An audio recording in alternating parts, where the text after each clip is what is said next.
Este y otros contenidos, búscanos en Spotify como La Hora de la Decisión. En la descripción de este video encontrarás el URL que te llevará a nuestro perfil. Compártelo con amigos y familiares. Publicamos reflexiones todas las semanas. ¿Te has preguntado por qué los cristianos sufren? Dios te bendiga, te saluda el pastor Caleb Pineda para la Hora de la Decisión.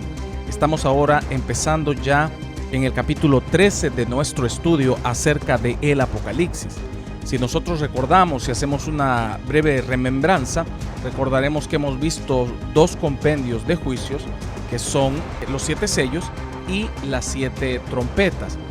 Juan está recibiendo la revelación en el reino de los cielos y todos estos juicios acontecerán en el periodo conocido como la Gran Tribulación, que es un periodo de 7 años de tribulación, cual nunca la ha habido sobre la tierra. En este periodo aparece primeramente el anticristo, que se vende como un hombre de paz, que se vende como el Mesías, que se vende como una persona que traerá bienestar para todo el mundo. Y la gente le cree, y de hecho los judíos lo toman como su Mesías, pero a mitad de los 7 años y medio, es decir, al final de los primeros 3 años y medio, el anticristo revela su verdadera identidad, y leíamos en Apocalipsis capítulo 11, versículo 2, que él ejecuta la profecía que también Daniel había profetizado acerca de la abominación desoladora. Él comete un acto abominable en el templo y desata una persecución cual nunca la ha habido en contra de los judíos. Los judíos huyen, como lo veíamos en el capítulo 12, al desierto para poderse proteger, resguardar de la incesante persecución que está lanzando contra ellos el anticristo. Para este momento ya se ha dado una gran batalla en el cielo, y Satanás ha sido arrojado a tierra con todos sus demonios, como lo veíamos en el capítulo 12. Y Satanás mismo posee al anticristo y lo inviste con todas sus fuerzas satánicas, a tal grado que este hombre tendrá un gran poder sobre la tierra y hará grandes milagros y maravillas, pero serán milagros y maravillas satánicos, engañosos, y así engañará a todo el mundo.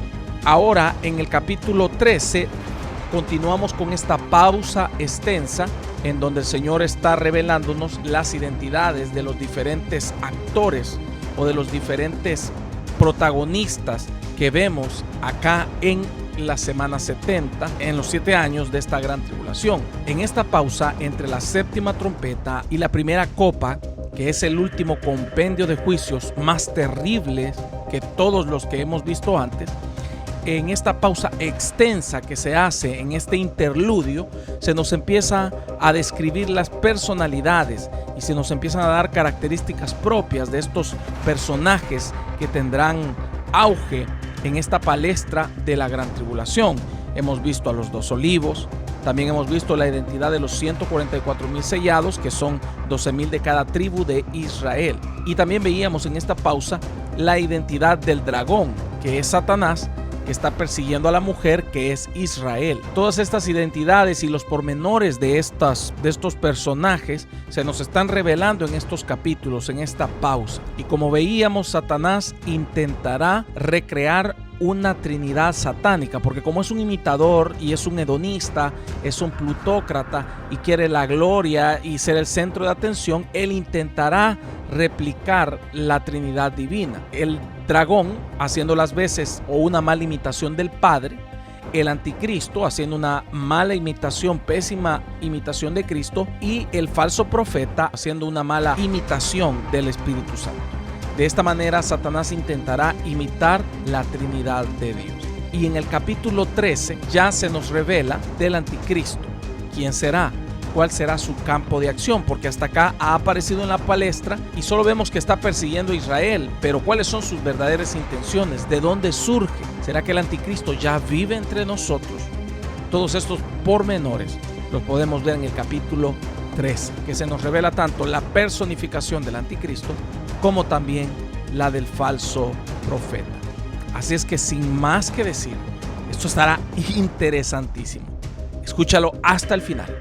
y toma tu Biblia y escudriñemos verso a verso el Apocalipsis. Capítulo 13, versículo 1. Me paré sobre la arena del mar y vi subir del mar una bestia que tenía 7 cabezas y 10 cuernos, y en sus cuernos 10 diademas, y sobre su cabeza un nombre blasfemo. Recuerdo que cuando era niño, mi abuelita tenía una Biblia ilustrada en donde estaban retratadas todas estas bestias del Apocalipsis.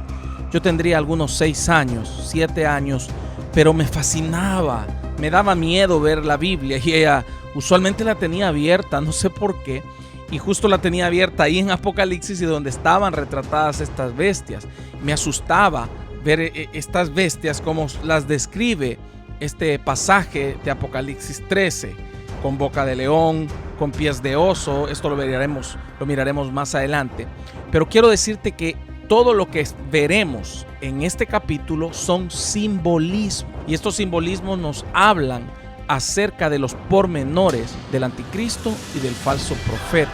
Y dice en el versículo 1 que Juan se para en la arena y del mar ve subir a una bestia. Más adelante en Apocalipsis 17:15 se nos da la explicación o la interpretación acerca del mar, y dice que el mar son muchedumbres de pueblos y gentes. Entonces el mar en la profecía en Apocalipsis está representando o simbolizando pueblos. Entonces, ¿de dónde surge la primera bestia? Surge de en medio de naciones, de un conglomerado de pueblos. Es decir, que el anticristo surgirá de en medio de un conglomerado o de un grupo de naciones. ¿Cuáles son estas naciones? El mismo pasaje nos revela de qué región geográfica están ubicadas estas naciones de donde surgirá el anticristo. Y quiero decirte antes que nada que definitivamente el anticristo tendrá que ser un judío o tendrá que ser un judío mestizo. ¿Por qué? Porque si el pueblo de Israel lo va a ver a él como el Mesías que han estado esperando, definitivamente tiene que cumplir con la ley. Tiene que ser judío o descendiente judío, pero no surge necesariamente en Israel. Veamos nuevamente el versículo 1, ahí se nos está revelando de dónde surgirá. Me paré sobre la arena del mar y vi subir del mar una bestia. El mar, los pueblos, ve surgir de entre un conglomerado de naciones una bestia, algo bestial, algo monstruoso, con un poder sumamente exagerado, que tenía 7 cabezas y 10 cuernos. Escucha esto, 7 cabezas.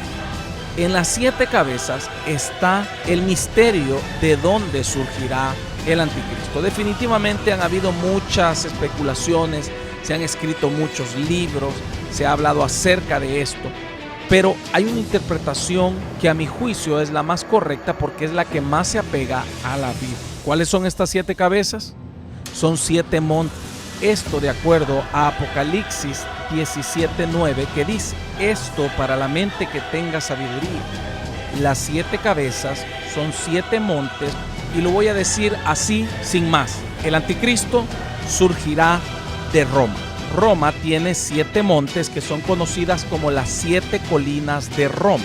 Estas son el Palatino, el Campidoglio, el Aventino, el Esquiliano, el Celio, el Quirinale, el Viminale. Estos son los 7 montes sobre los cuales se asienta Roma, y los diferentes emperadores romanos fueron fundando la ciudad y las grandes arquitecturas o estructuras arquitectónicas sobre estos montes o en base a estos montes, y convirtieron a esta ciudad en la capital de Roma. Esta ciudad está ubicada actualmente en Italia, y dentro de Roma está ubicado el Vaticano, que es un estado soberano e independiente. De hecho, los historiadores le denominan como las 7 colinas donde tiene la base o se asienta la ciudad de Roma. Eso es exactamente igual a lo dicho en Apocalipsis 17:9. Ahora, hay un sustento bíblico aparte de lo que estamos viendo, porque alguien podría decir, bueno, pero 7 montes pueden haber en muchas naciones más. ¿Por qué necesariamente en Roma? ¿Cuál es la relación que Roma tendrá con el anticristo? Habrá una referencia bíblica que también nos arroje luz con respecto a esto. Esto lo encontramos en Daniel capítulo 7, en el cual Daniel recibe la revelación de los 4 grandes imperios que han existido y que existirán hasta el final, obviamente, de la Gran Tribulación. Estos 4 imperios están representados en este capítulo por 4 bestias. Estamos hablando que Daniel profetizó alrededor de 600 años antes de Cristo. Y tengamos en cuenta que Apocalipsis se escribió alrededor del año 90 o el año 100 después de Cristo. Estamos hablando de que hay un abismo de tiempo de 700 años entre uno y otro escritor, pero estas profecías se correlacionan entre sí. La primera bestia era un león en Daniel capítulo 7 con alas de águila, y esto era una alusión al imperio babilonio, el rey de todos los imperios que han existido. Pues este imperio extendió sus dominios por casi todo el mundo conocido hasta ese entonces.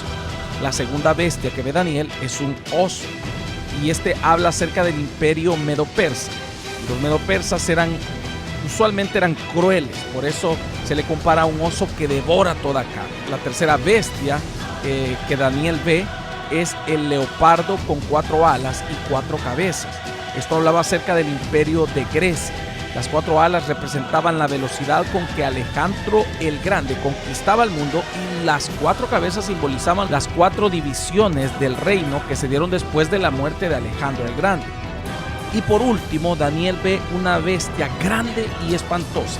Eso lo puedes ver en Daniel capítulo 7, versículo 3. Y dice que esta bestia sube del mar y es totalmente diferente a todas.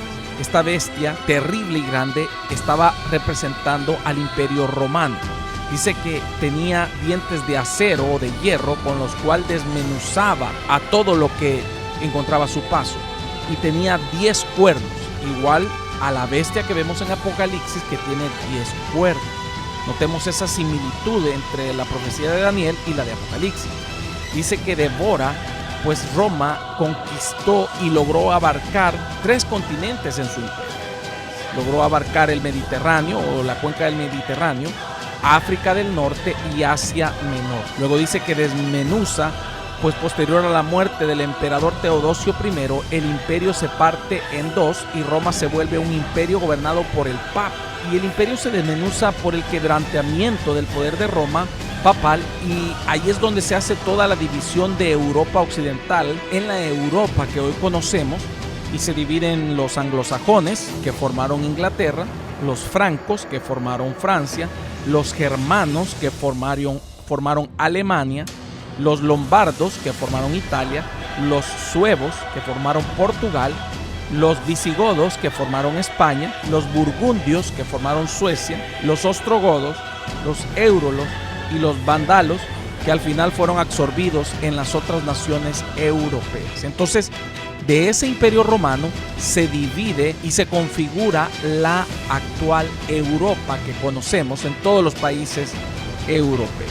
Por eso sabemos que el anticristo surgirá de Roma, por la profecía de Daniel, que nos está hablando acerca de esos 4 grandes imperios que han existido, y hablando acerca del imperio romano que existió, y ese imperio resurgirá en la gran tribulación. Y ahora Roma no intentará solamente conquistar 3 continentes. El anticristo, por medio de ese plan diabólico romano, intentará conquistar los 7 continentes, es decir, todo el mundo. Pero ¿de qué manera el anticristo puede surgir de Roma? Si estamos hablando que Roma es Italia, y Italia es una economía fuerte, pujante, potente, pero no es la más fuerte de Europa. Entonces alguien podrá decir, pero ¿cómo es que el anticristo va a surgir de Roma? ¿Será que va a surgir necesariamente de Italia? No.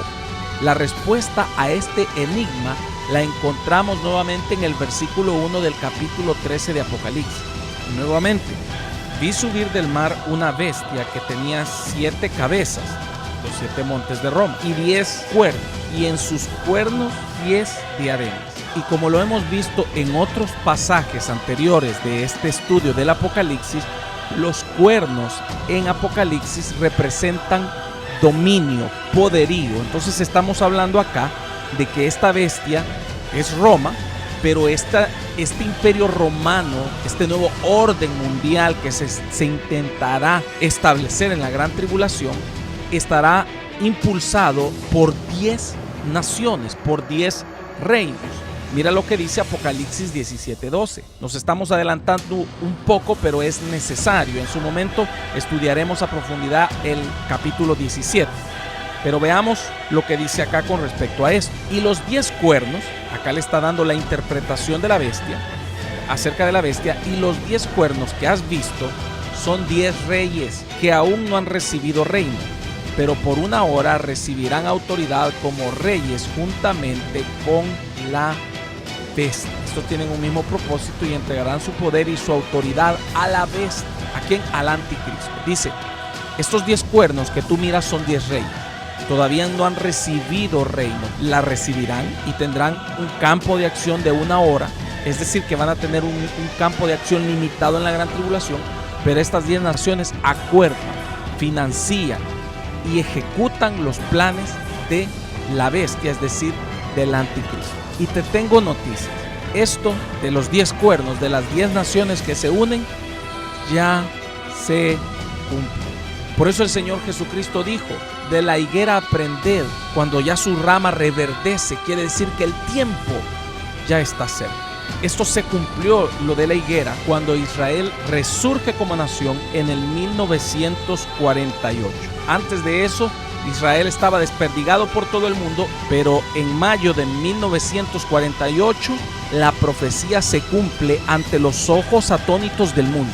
Una nación que tenía casi 2000 años de no existir resurge como nación, y solamente 9 años después estas 10 naciones, estos 10 cuernos que buscarán reavivar el Imperio Romano, surgen, porque esto se cumplió el 25 de mayo de 1957, cuando se firmó, escucha cómo se llama, el Tratado de Roma. Esto crea lo que hoy en día conocemos como la Comunidad Económica Europea, o también conocido como Mercado Común Europeo, que establece la unión, supuestamente persigue este fin de tener una unión aduanera y de mercado común, así como también establece la Euratom, que integró la producción de la energía nuclear. Esto es serio, porque si tú has estado en los otros estudios de Apocalipsis, te darás cuenta que en muchos de los juicios que Dios está derramando a la tierra,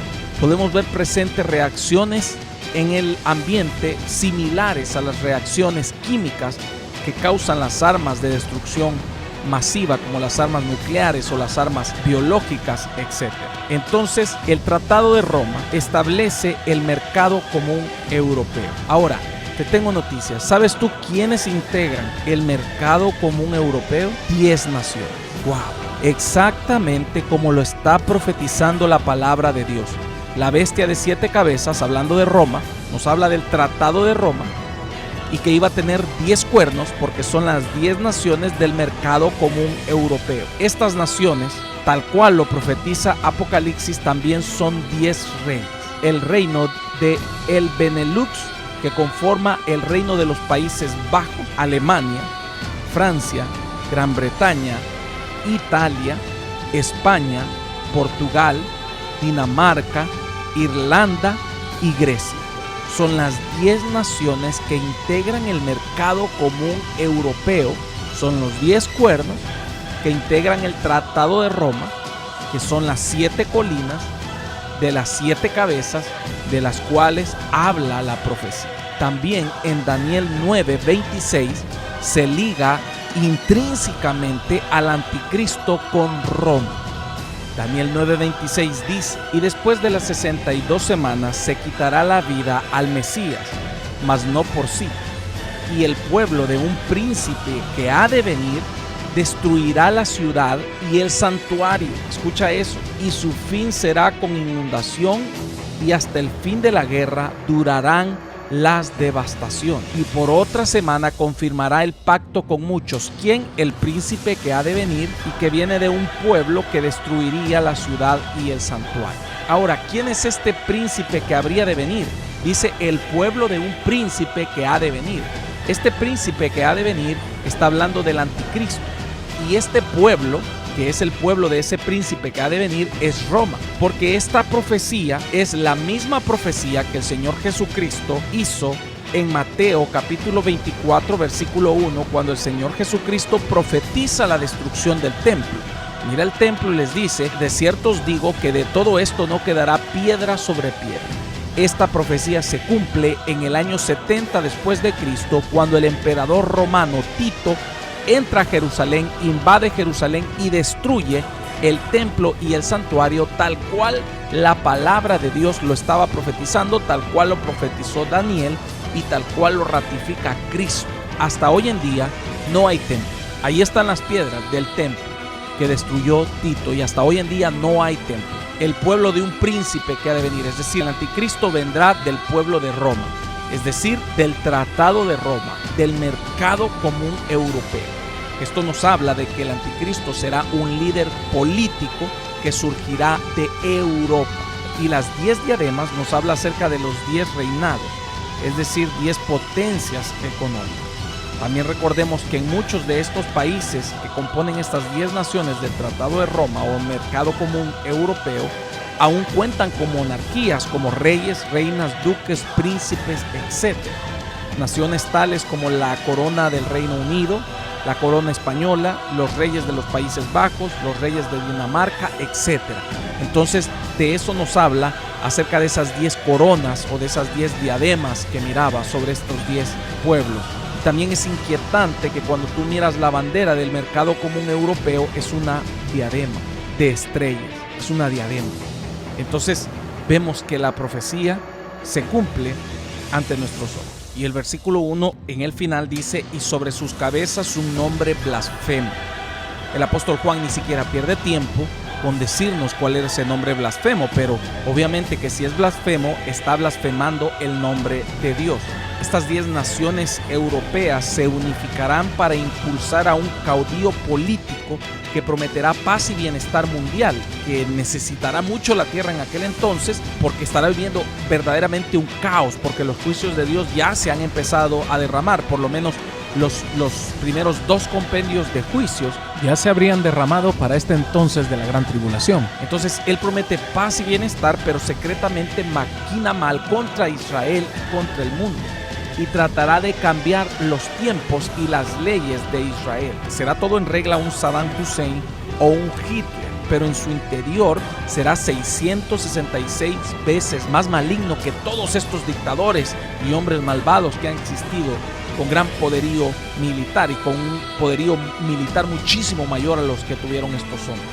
Para este entonces, Estados Unidos ya ha caído frente a estas potencias y lo estamos viendo hoy en día. Estados Unidos está al borde de una recesión, tiene una de las peores inflaciones de la historia, no se puede vivir ya verdaderamente holgadamente en los Estados Unidos. El dólar ha caído demasiado frente a la libra esterlina, frente al yen, frente al euro, y ahora el dólar está perdiendo cada vez más valor. Estados Unidos está dejando de ser potencia.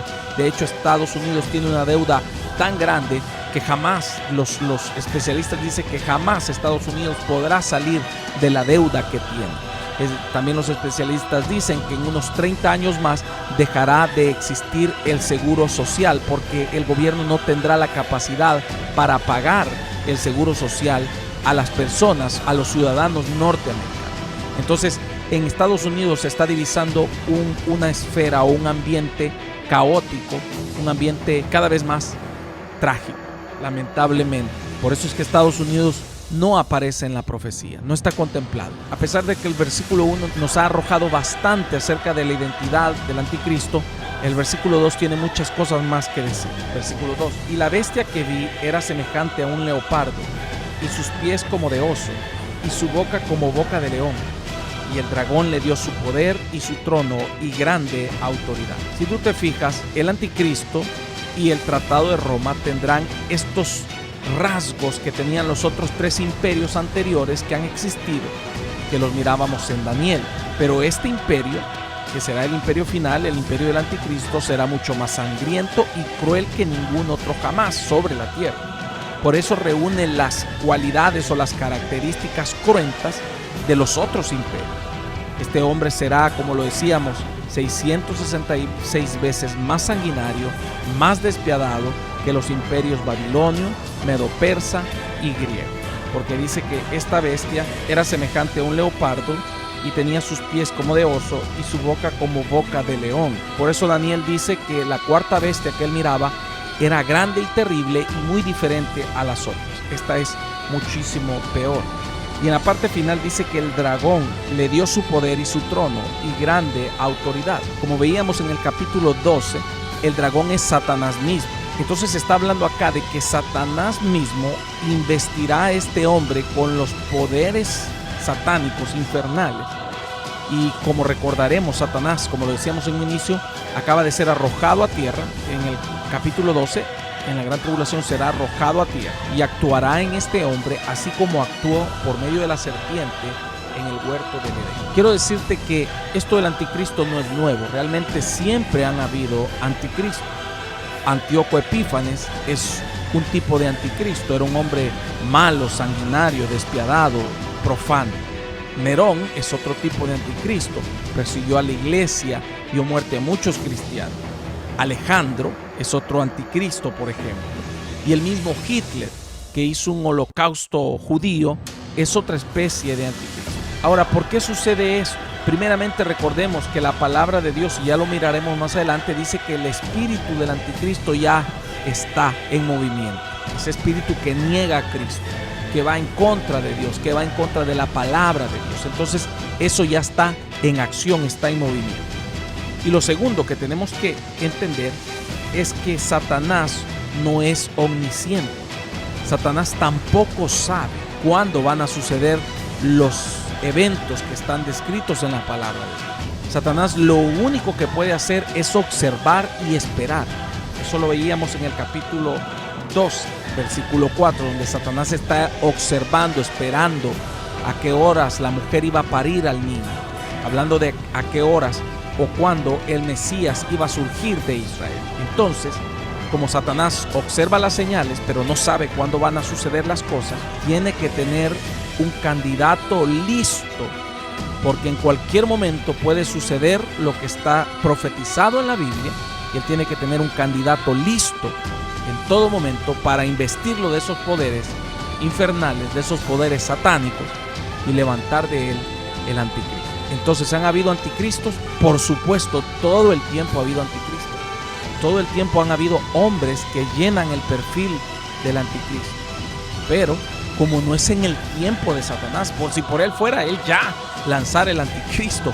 Pero como no es cuando él quiere, sino es cuando Dios dice, Satanás tiene que someterse. Aún Satanás se somete bajo la voluntad y el tiempo de Dios. Ahora, a diferencia de todos estos hombres que han sido una especie de anticristo, el anticristo será muchísimo más malvado que ellos y será poseído plenamente con todos los poderes infernales de Satanás. El anticristo se manifestará o se dará a conocer públicamente desde el inicio de la gran tribulación. Esto lo mirábamos en Apocalipsis capítulo 6, cuando mirábamos el primer jinete y que dice que sale un hombre en un caballo blanco con un arco, venciendo y para vencer, haciéndose pasar por Cristo. Aún al lector desapercibido podría pensar que es Cristo, pero no, es el anticristo. Muchas personas han confundido la idea de que el anticristo aparecerá hasta la mitad de la gran tribulación, porque se menciona de que él desata esa persecución y sus verdaderas intenciones hasta mitad de la gran tribulación. Entonces hay gente que cree que no aparecerá sino hasta después de los primeros 3 años y medio. Esto es falso, eso no es así, porque el primero en aparecer en la escena de los eventos futuros de la gran tribulación es el anticristo, porque es el primer jinete del primer sello. El anticristo, entendamos, la iglesia se va hoy mismo con Cristo e inmediatamente después de eso hay un caos en el mundo, miles de personas desaparecidas, los gobiernos están investigando, nadie sabe qué pasa, pero llega un hombre para prometer paz a la tierra y dar una explicación de lo que acaba de pasar. Ahí aparece el anticristo, pero aparece como un hombre de paz. Lo que sucede es que después de los 3 años y medio, él ya se presenta como realmente él es, sus intenciones, su maldad, y se da a conocer al mundo ese ser maníaco que habitará dentro de él. Pero el anticristo aparece desde el inicio de la gran tribulación. Ahora la pregunta es, ¿por qué tiene tanto interés en Jerusalén y en gobernar? Porque recordemos nuevamente que Satanás es un usurpador, Él desde el principio quiso ser igual a Dios y tiene ese sueño frustrado que no pudo ni podrá parecerse a Dios. Entonces, claro, Jerusalén, Israel es el pueblo de Dios, Jerusalén es la ciudad amada de Dios y Él quiere sentarse en el trono de Jerusalén. Él quiere sentarse en el templo de Jerusalén, quiere hacerse pasar por Dios, quiere hacerse pasar por la Chequiná de Dios que descendía en el lugar santísimo y hacerse pasar como el Mesías, como Dios mismo. Entendamos que eso cabe en la mente maniática de Satanás. Eso es como ver los relatos de los asesinos que mataban niños y uno se pregunta, pero ¿por qué lo hacía? ¿Qué motivó a este hombre? Y simplemente no hay una explicación lógica, es pura maldad, es puro sentimiento satánico en ellos. No hay una manera de cómo razonar sus acciones, son irracionables totalmente. Así es Satanás, es totalmente irrazonable. Él sabe que está vencido, él sabe lo que le espera, pero aún así él sigue con su pretensión de querer imitar a Dios. Realmente no tiene lógica alguna, y sería muy ingenuo buscarle lógica a la mente corrupta y malvada del padre de la mente. Que el Señor reprenda al diablo. Pero sí recordemos que Cristo en su segunda venida desciende sobre el monte de los olivos y en el milenio Él reinará al mundo desde Jerusalén. Entonces Satanás quizás cree que tiene alguna oportunidad de frenar el reino milenial o simplemente es una pretensión de querer parecerse a Dios. Sea lo que sea, le va a durar muy poco. Daniel 9:27 dice: y por otra semana confirmará el pacto con muchos. Esta semana recordemos que no es una semana de 7 días, sino que es una semana de 7 años, la semana 70 de Daniel. Y a la mitad de la semana, es decir, a los 3 años y medio, hará cesar el sacrificio y la ofrenda, es decir, detendrá la adoración a Dios. Y después con la muchedumbre de las abominaciones vendrá el desolador, hasta que venga la consumación y lo que está determinado se derrame sobre el desolador. Entonces, a mitad de la semana, como mirábamos anteriormente, Él revela su verdadera identidad y la gente empieza a adorar. Ya lo vamos a ver por qué. ¿Qué otros aspectos podríamos decir acerca del anticristo? Daniel 11:37 dice: del Dios de sus padres no hará caso. Es decir, que va a ser un judío, porque dice que el del Dios de sus padres, es decir, de Jehová, no hará caso. Es decir, será un judío bastardo o un judío mestizo, que lo más probable es que sea judío. Yo en lo personal creo que así va a ser, porque para que los judíos lo vean como Mesías, definitivamente tiene que ser judío. Porque recordemos que hay profecías acerca del Mesías, de dónde iba a venir, etcétera, y siempre es presentado que viene del pueblo de Israel y vino del pueblo de Israel, que es nuestro Señor Jesucristo. También este pasaje nos deja entrever que este hombre estará ligado al nuevo orden mundial y a las nuevas ideologías de género, pues posiblemente será homosexual. Veámoslo nuevamente. Daniel 11:37. Del Dios de sus padres no hará caso, ni del amor de las mujeres. Posiblemente será homosexual. Y dice: ni respetará a Dios alguno. Es decir, que probablemente será ateo, porque sobre todo se engrandecerá. Será ateo, pero al final dirá que Él es Dios, que no hay Dios fuera de Él, dirá el mentiroso. ¿Cómo suena de similar al discurso de hoy en día del nuevo orden mundial que estamos viendo, verdad? Gente atea, gente con una ideología de género, diciendo que ser homosexual es normal, gente que no respeta a Dios ni a sus padres. Esto está demasiado parecido a lo que estamos viendo hoy en día, de verdad. Eso solo nos dice que verdaderamente estamos viviendo tiempos finales, que todo esto se está cumpliendo frente a nuestros ojos. Daniel 7:20 dice que el anticristo será un orador elocuente, es decir, que será un hombre muy hábil para engañará a las personas de una manera terrible. Asimismo, acerca de los 10 cuernos que tenía en sus cabezas y del otro que le había salido, delante del cual habían caído 3, y este mismo cuerno tenía ojos. Escucha esto, este cuerno es el anticristo. Y boca que hablaba grandes cosas y parecía más grande que sus compañeros. El cuerno pequeño parece más grande que sus compañeros. Es decir, que este político será aún mucho más grande que cualquier político de la comunidad europea. Será elocuente, será hábil y con esa habilidad y con esa soltura de palabra engañará a las personas. Ezequiel 28:3 dice que tendrá una inteligencia increíble. Es más, dice que se le compara con Daniel y dice que es más inteligente que Daniel. Será un hombre muy inteligente. Y también dice que intentará cambiar la ley y los tiempos. Es decir, esto lo dice Daniel. Es decir, que intentará introducir nuevas fiestas solemnes en honor a él. Intentará cambiar las celebraciones, la fiesta de los tabernáculos, el Yom Kippur, las celebraciones judías, por celebraciones a él mismo.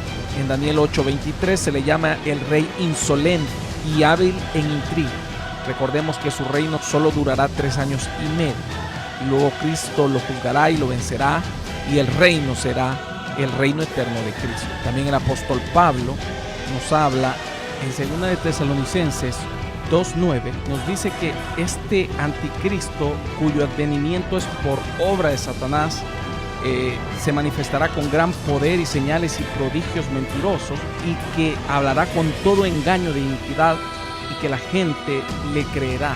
Tendrá una astucia increíble, se exaltará según la profecía de una manera terrible, y asimismo matará a víctimas inocentes, gente que está en paz, según dice Daniel.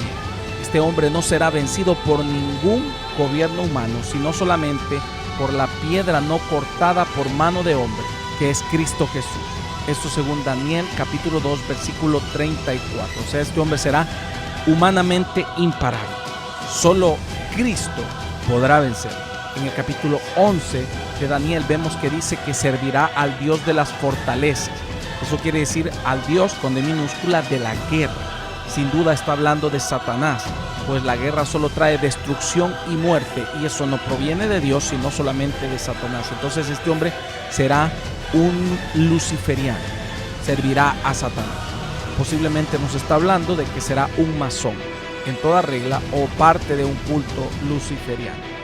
Mas yo creería que está hablando acerca de una persona practicante de la masonería. También, como lo mirábamos en Daniel, dice que impondrá a sus allegados cercanos al poder juntamente con él. Es decir, que incluirá a parte de los reyes europeos que lo apoyen para que sean parte de su mandato, de su imperio que establecerá por todo el mundo. Ahora, ¿dónde será su sede? ¿Desde dónde gobernará? Esto está en Daniel 11:45, que dice que levantará sus tiendas en medio de los mares o entre los mares. Esto está hablando acerca de los dos mares, que son el mar Mediterráneo y el mar Muerto. Esto es Jerusalén. Ahí en Jerusalén establecerá su base de operación. Esto concuerda con lo profetizado también en Apocalipsis capítulo 11, versículo 12, que leíamos anteriormente, que él introducirá tropas militares de todas partes del mundo y hollará la ciudad. Daniel también le llama al anticristo el príncipe o el cuerno pequeño, y también le llama el rey voluntarioso. En 2 de Tesalonicenses 2:1-5, el apóstol Pablo le da los adjetivos calificativos como el hombre de pecado, el hijo de perdición, el inicuo o el inicuo cuyo advenimiento es por obra de Satanás. Y en Apocalipsis se le llama la bestia que era y no es, porque va a su destrucción y no prosperará. Con todos estos calificativos se describe a este hombre de pecado, a este hombre cruento, al anticristo. El apóstol Pablo también agrega en 2 de Tesalonicenses, ustedes saben qué es lo que lo detiene hasta ahora. Es decir, que Pablo les había enseñado que el Espíritu Santo que mora en nosotros lo detiene. Pues como lo hemos visto, si fuera por Satanás, él se manifestaría ahora mismo. Pero no es en el tiempo del diablo, sino que es en el tiempo de Dios. El espíritu del anticristo ya se mueve entre nosotros, esto según 1 de Juan 2:18 y 4:3. También 2 de Juan 7 nos habla acerca de esto. Pero sin embargo, el anticristo será un hombre en sí. Ahora, volviendo al capítulo 13 de Apocalipsis, leemos el versículo 3. Vi una de sus cabezas como herida de muerte, pero su herida mortal fue sanada, y se maravilló toda la tierra en pos de la bestia. Como el anticristo es un imitador, intentará imitar los milagros de Cristo. Y parece, según el versículo 3, que él también tendrá una especie de resurrección o sobrevivirá a algo mortal, porque dice que una de sus cabezas fue herida como de muerte, pero su herida mortal fue sanada y toda la tierra se maravilló en pos de la bestia. Entonces toda la gente va a decir, wow, resucitó verdaderamente, sí, este sí es el Cristo. Y uno se puede preguntar, pero ¿cómo van a creer que verdaderamente Él es el Cristo? Bueno, recordemos que será un hombre elocuente, hábil para mentir. Y la gente usualmente le es fácil creer en fantasmas, en buenas vibras, en el yoga, en espíritus, pero no quieren creer en Dios. Eso les cuesta creer, pero habla de un fantasma, ellos lo creen. Entonces la gente usualmente tiene esta tendencia de creer en lo malo o en lo que ven o en lo que presumen ver y no quieren creer en Dios, pero en el anticristo van a creer. Recordemos que el anticristo es la segunda persona de esa mala, pésima imitación satánica de la Trinidad. El anticristo querrá parecerse a Cristo, querrá ser un mediocre imitador de Cristo. Veamos algunos aspectos en los cuales el anticristo va a querer imitar a Cristo. Como sabemos, Cristo vino por obra del Espíritu Santo. Esto según Mateo 1:18. El anticristo viene por obra de Satanás. Esto según 2 de Tesalonicenses 2:9. Cristo tiene una parousia, una venida en su segunda venida. Esto según Apocalipsis 19. El anticristo también tendrá una venida. Esto según Daniel 11:28-29 y Daniel 9:26. Cristo tiene un mensaje. Esto lo dice Mateo 4:23. Y el anticristo también tendrá un mensaje, pero mentiroso. Esto lo dice Apocalipsis 13:5. Jesucristo tiene un día y también el anticristo será o tendrá un día. Todo Apocalipsis 13 nos lo describe. Jesucristo hizo y hace señales y maravillas, y en su nombre se hacen grandes señales y maravillas también. Esto según Hechos 2:22. Así también el anticristo hará señales y maravillas mentirosas, y harán señales también en su nombre, milagros mentirosos. Esto según 2 de Tesalonicenses 2:9. Y hay algo que resaltar ahí, que el apóstol Pablo usa el término energeia, que quiere decir poder en acción. Entonces, lo que va a hacer el anticristo no son trucos de magia. Realmente él va a hacer milagros y va a hacer maravillas, claro, pero con los poderes de las tinieblas. Yo me puedo imaginar él queriendo replicar los milagros que la palabra de Dios habla que el Señor hizo. Veo a un anticristo caminando sobre las aguas, claro, con el poder de Satanás, y la gente lo va a ver y va a decir wow. Y aquellos que analizan los trucos de magia verán los videos y los analizarán y van a decir, no, esto no es un truco de magia, esto es cierto. No hay manera de cómo este hombre pueda hacer esto de una manera que no sea falsa. Quizás convertirá el agua en vino, hará callar al mar, intentará replicar muchos de los milagros que el Señor Jesucristo hizo. Claro, él lo hará obviamente bajo el poder satánico, pero la gente le creerá. Por último, vemos que Cristo resucitó entre los muertos, esto según Lucas 24:5, y el anticristo también tendrá una especie de resurrección, esto según Apocalipsis 13:12-13. No creo que sea realmente una resurrección literal, sino que él se librará de la muerte, es decir, quizás sufrirá algún atentado de muerte, pero el tipo saldrá victorioso. ¿Por qué digo que no creo que sea realmente una resurrección literal? Porque Eclesiastés 8:8 dice que no hay hombre que tenga potestad sobre el espíritu, ni para retener el espíritu, ni potestad sobre el día de la muerte. Es decir, que humanamente eso no es posible. Por eso más creo que saldrá victorioso de algo, que quizás quedará mal herido, de una herida mortal, pero el tipo va a sobrevivir. Versículo 4. Y adoraron al dragón que había dado autoridad a la bestia, y adoraron a la bestia diciendo, ¿quién como la bestia? ¿Y quién podrá luchar contra él? Claro, para este momento el anticristo tiene a todo el mundo comiendo de la palma de su mano. Y no solo adoran al anticristo, sino que también adoran a Satanás, a Lucifer. Será algo terrible. Hoy actualmente ya están adorando a Satanás, todas aquellas iglesias satánicas, y ya la masonería de altos grados adoran a Bofabet, que es la representación de Lucifer, y lo adoran públicamente. Tienen estatuas e iglesias satánicas donde adoran a Satanás. Y en este tiempo será algo mundial. La gente adorará al anticristo y a Satanás y dirán que él es el verdadero Dios y que él es el verdadero Cristo. Que el Señor reprenda al diablo. Versículo 5. También se le dio boca que hablase grandes cosas y blasfemias, y se le dio autoridad para actuar 42 meses. Aquí es donde hablábamos acerca de la confusión que se da, porque muchos piensan que el anticristo se manifestará a partir de la mitad de la gran tribulación, pero esto no es así, sino que se le dieron 42 meses para actuar ya investido de las fuerzas satánicas que lo poseerán. Recordemos que en el capítulo 12 Satanás fue arrojado de las regiones celestes y va a hacer guerra contra Israel y poseerá al anticristo y actuará a través de él. Esto según Daniel 11:27. Entonces el anticristo aparece desde el inicio de la gran tribulación, pero se le dan 42 meses para actuar ya investido de las fuerzas satánicas, pero no quiere decir que él aparecerá a mediados de la gran tribulación, porque no es así.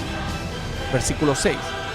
Y abrió su boca en blasfemia contra Dios para blasfemar de su nombre y de su tabernáculo y de los que moran en el cielo.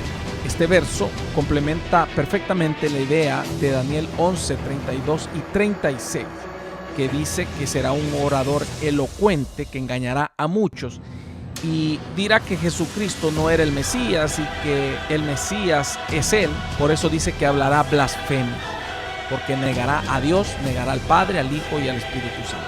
Recordemos que la palabra del Señor dice que el espíritu del anticristo niega que Cristo ya vino en carne. Así que este hombre negará a Cristo y su obra redentora. Versículo 7. Y se le permitió hacer guerra contra los santos y vencerlos. También se le dio autoridad sobre toda tribu, pueblo, lengua y nación. Habla de la extensión de su dominio político. Se le dio autoridad sobre todo pueblo, lengua y nación, es decir, que tendrá un alcance mundial. Y luego dice que se le permite hacer guerra contra los santos y se le permite vencer. Esto también lo vemos reflejado en Daniel 11, 24 al 26, 29 y 31. Está hablando de que va a hacer guerra contra Israel. Esto también lo veíamos en el capítulo 11 de Apocalipsis y en el capítulo 12 de Apocalipsis, de cómo él se levanta para hacer guerra contra Israel y dice contra sus santos. También está hablando de los 144,000 sellados que los perseguirá y al final tal parece ser que los vencerá, posiblemente ya entrado el final de la gran tribulación o dirigiéndose al fin de la gran tribulación. Versículo 8. Y la adoraron todos los moradores de la tierra, cuyos nombres no estaban escritos en el libro de la vida del Cordero, que fue inmolado desde el principio del mundo. Dice que todos los que no estaban escritos en el libro de la vida le adoraron. Recordemos que para ese entonces habrá gente que creerá en la predicación de los 144,000 sellados. Y también para ese entonces también están predicando los 2 olivos por todo el mundo. Entonces mucha gente creerá y reconocerá al verdadero Mesías, a Jesucristo, y sus nombres serán escritos en el libro de la vida. Pero todos aquellos que no crean a la predicación de los 144,000 o de los 2 olivos y no crean a las profecías, van a ser parte de los que van a adorar al anticristo. Recordemos que para ese entonces el mundo ya está lleno, atestado de demonios, porque fueron arrojados con todo y Satanás en el capítulo 12. Todo esto va a suceder obviamente en la gran tribulación, no está sucediendo ahorita, pero será un mundo lleno de demonios. Entonces la gente va a estar más propensa a la adoración satánica. La mayor parte del mundo sentirá admiración y devoción por el anticristo. Recordemos que para este entonces el nuevo orden mundial que nosotros estamos viendo y que estamos siendo bombardeados por ese adoctrinamiento en las películas, en las series y hasta en los anuncios de televisión. Para ese entonces ya la gente estará totalmente adoctrinada. Habrá una ausencia total de moral y conciencia en aquellos entonces. Versículo 9. Si alguno tiene oído, oiga. El Señor Jesucristo también ocupó esta frase, el que tenga oídos que oiga. Esta frase se ocupa para resaltar un mensaje. En este caso, el apóstol Juan está lanzando un mensaje a los creyentes de ese entonces que estarán sufriendo persecución. ¿Cuál es el mensaje, la advertencia que deben de prestar oído y que es muy importante para las personas creyentes de aquel entonces? Versículo 10. Si alguno lleva en cautividad, va en cautividad. Si alguno mata a espada debe ser muerto. Aquí está la paciencia y la fe de los santos. Esas son las mismas palabras que el Señor Jesucristo le dijo a Pedro. Pedro, guarda tu espada, porque el que a hierro mata, a hierro muere. Lo que quiere decir este versículo es que aunque en este momento el anticristo parezca invencible, él mismo ha de ser muerto, al igual que él está matando o estará matando a muchos en aquel entonces. Hace un llamado al pueblo de Israel y a los creyentes de ese entonces a la fe y a la paciencia.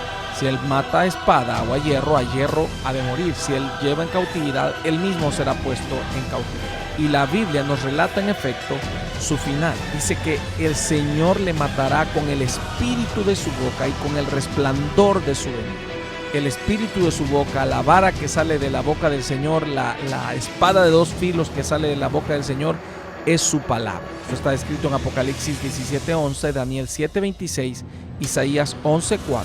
Esta misma vara de hierro está descrita en el capítulo 3 y 12 de Apocalipsis.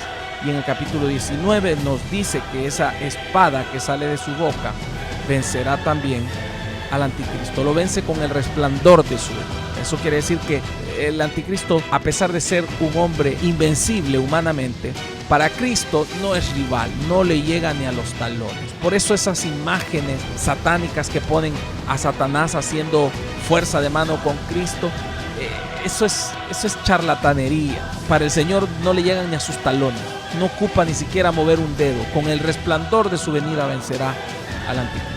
Ahora, a partir del versículo 11 para allá, se nos empieza a hablar de la segunda bestia, que es el falso profeta. Pero este pasaje es tan extenso que tendremos que dejarlo hasta acá. Y te invito a que no te pierdas nuestro próximo podcast, donde estaremos concluyendo el capítulo 13 de Apocalipsis, que se divide en dos partes. La primera bestia, que es el anticristo, y la segunda bestia que se nos presenta acá, que es el falso profeta. Y en el capítulo 12 se nos presentó el dragón, que es la bestia máxima, que es Satanás. Así es que no te pierdas nuestro próximo podcast. Te espero para que culminemos este capítulo. Y si tú todavía no eres cristiano, hoy te invito a que vengas al verdadero Mesías, a Jesucristo, el Cristo de la gloria. Él te ama, tiene un plan maravilloso con tu vida y no quiere que pases por estos juicios terribles. Yo no quiero quedarme a ver a este anticristo, a este hombre de pecado. Yo te invito a que tú tampoco te quedes. Ven a Cristo ahora. Él cambiará tu vida, te salvará y te bendecirá. Y te espero en nuestra próxima edición de La Hora de la Decisión, donde estaremos viendo la parte final del capítulo 13 y conociendo al falso profeta. ¿Quién es? ¿Cuáles son sus pretensiones? No te lo pierdas. Dios te bendiga.